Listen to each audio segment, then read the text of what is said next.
Et oui, comme ils viennent de le dire, vous êtes toujours dans Culture Média en compagnie de l'écrivain Bernard Werber, ça il ne l'avait pas dit, pour son nouveau roman La prophétie des abeilles. Et on va mieux le connaître, notre invité, avec le portrait pré-fame de Lisa Marie Marquez, le portrait de notre célébrité avant sa célébrité. Bonjour Lisa Marie. Bonjour Philippe, bonjour Bernard Werber. Bonjour. Vous êtes l'un des auteurs français les plus lus au monde. Vous avez inventé votre propre style de philosophie fiction et vendu plus de 30 millions de livres.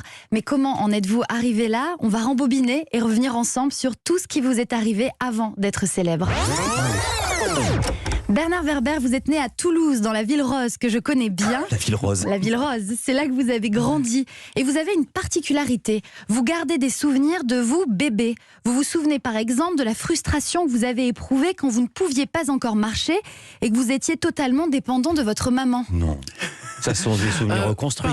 Pas dépendant de la maman, c'est-à-dire j'avais envie d'atteindre les poignées de porte parce que ça c'est un truc très clair, c'est que j'ai compris qu'il y a des espaces qui sont ouverts ou fermés par des gens qui ont accès aux poignées de porte et je rêvais d'accéder aux poignées de porte. Mais attendez, vous en souvenez vraiment? Parce qu'on dit qu'il n'y a pas de mémoire avant un certain âge, en tout cas avant de marcher. Le tout premier souvenir, c'est ma mère qui était avec la machine à coudre et elle me disait de me pousser, donc j'étais à quatre pattes, et de me pousser parce que sinon elle allait me broyer avec la machine à coudre. Non, ma question était, vous aviez quel âge? Mais moins d'un an en tout cas. Et la mémoire fonctionnait déjà? Alors ce qui est marrant, c'est que la mémoire fonctionnait déjà, mais maintenant elle marche moins bien. Bernard Werber, énigme scientifique, Lisa Marie. Voilà. Enfant, Bernard Werber, vous êtes timide et solitaire, plus rêveur que joueur. Et ce qui vous passionne dans la vie, c'est regarder les insectes. Et oui, l'été, vous avez le choix entre partir en colonie de vacances ou aller chez vos grands-parents. C'est la deuxième option que vous préférez pour passer l'été à observer encore et toujours les insectes dans leur jardin. À 8 ans, vous rédigez votre première nouvelle. Ça s'appelle Sur une puce. Et lorsque le Souvenir d'une puce. Souvenir d'une puce. Et lorsque le professeur vous rend la copie, il vous dit que c'est très bien, qu'il y a quelques fautes d'orthographe à corriger et surtout que la première phrase est à revoir. Et il ajoute « Tu comprendras quand tu seras grand ». Ah oui, c'était quoi? Attends, on veut le savoir. Vous vous en souvenez encore? Oui, je suis une puce née d'une mère pucelle et d'un père puceau. Et vous ne savez pas ce que ça voulait dire? Non, pour moi, la maman, c'est la pucelle. Ah oui, ouais. comme le veau, la vache.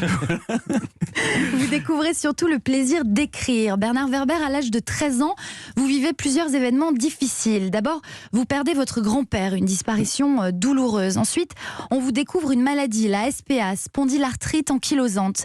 Mais c'est aussi au même âge qu'en colonie de vacances, vous vous initiez au yoga, une véritable révélation. Puis cet été-là, vous partez en vacances en Corse. Et là, vous vivez quelque chose de très traumatisant.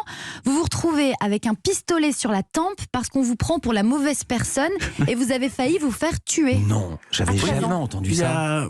C'était dans le noir. Il m'a pris pour une autre personne. On campait avec un groupe d'adolescents et il m'a pris pour quelqu'un d'autre qui était venu mettre le feu à son restaurant. Et donc, il m'a pointé avec un revolver, mais lui-même s'était pris des coups de rasoir au visage, donc il voyait pas bien. Et puis, il y a son fils qui est arrivé qui a dit « Ne tire pas, papa, c'est pas lui ». Et il m'a fait signe de partir et j'ai pu m'éloigner. Après, je me suis dit, tiens, ma vie a failli s'arrêter. J'ai rien fait de ma vie à 14 ans et j'avais un sentiment de, à partir de maintenant, il faut que je rentabilise chaque seconde.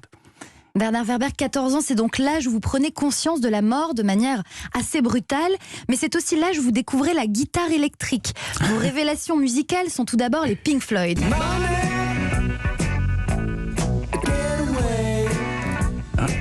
Et aussi Peter Gabriel.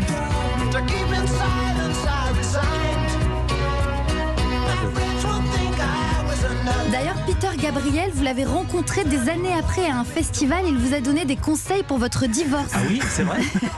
J'ai remis un prix pour un jeu vidéo qui s'appelait OVO et je lui ai dit, vous êtes mon musicien préféré, et il m'a dit, vous êtes mon écrivain préféré. Et je lui ai dit, il faut pas me dire ça, je sais que le livre a été un bide en Angleterre.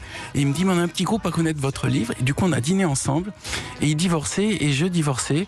Et il m'a dit, débrouille-toi pour être généreux et d'aller vite, parce que ce qui est important, c'est garder ta créativité et de pas perdre ton énergie dans le divorce. Il vous a pas donné aussi un autre conseil? Soit tu donnes tout ton argent à l'avocat, soit à ton ex-femme. Oui, un conseil que je donne à mes amis qui divorcent, c'est au moins quand tu donnes à ton ex-femme, ça arrive aux enfants, alors qu'à l'avocat, c'est perdu. Je reviens à votre chronologie. Bernard Werber, au lycée Ozen, dans le centre-ville de Toulouse, vous créez un journal avec 2 copains. Et vous écrivez une nouvelle sur les fourmis. Vous avez alors 16 ans et après cette nouvelle, vous décidez de poursuivre l'écriture sur ce sujet qui vous passionne tant. Vous rédigez alors un manuscrit de 1000 pages, rien que ça, sur un royaume de fourmis. Je rappelle que vous n'avez que 16 ans. Vous vous rendez compte assez vite qu'il manque quelque chose pour capter le lecteur. Et puis, un jour, vous partez en trek avec des copains. Vous vous retrouvez dans une énorme tempête. Une fois que vous arrivez tous ensemble au refuge, pour détendre l'atmosphère, un copain fait une blague. Une blague avec beaucoup de suspense avant la chute. Vous observez comme tout le monde est captivé et vous comprenez que vous devez vous aussi ajouter du suspense dans la construction de vos romans. Pourquoi ça vous a fait sourire cette anecdote ? Parce que c'est la révélation du mécanisme du suspense. Et le mécanisme du suspense, c'est la frustration du lecteur. C'est-à-dire qu'on est tenté de donner au lecteur ce qu'il a envie de lire, et il faut le faire attendre, mais sans lui donner tout d'un coup, et en même temps sans se foutre de sa gueule, je veux dire. Et donc ce petit réglage, cet entre-deux, c'est l'art du romancier. Et j'avais pas compris jusque-là, je donnais trop vite, et il faut retenir les chevaux. Et à partir de là, j'ai pu écrire des histoires qui avaient le pouvoir de tourner de page. C'est-à-dire que les gens, quand ils commençaient à me lire, ils avaient envie de tourner les pages. Il y avait un effet addictif. Le page turner. Voilà. Bernard Werber, vous passez votre bac et vous vous orientez vers des études de droit et de criminologie.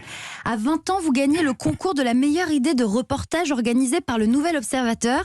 Et votre idée, c'est un reportage sur les colonies de fourmis. Et oui, là encore, vous partez donc en Côte d'Ivoire avec le CNRS pour les observer. Après le reportage, vous envoyez le manuscrit de votre livre sur les fourmis à des maisons d'édition. Et là, il va s'écouler 6 ans et beaucoup de refus et 111 versions de votre récit avant de trouver un éditeur. En 1991, votre premier roman intitulé Les fourmis est enfin publié chez Albin Michel. La suite, on la connaît et moi, je m'arrête là. Oh, merci. Merci beaucoup Lisa Marie Marquez. Merci de vous arrêter, mais merci d'avoir résumé toute une vie comme ça. Je l'ai écouté comme si c'était pas la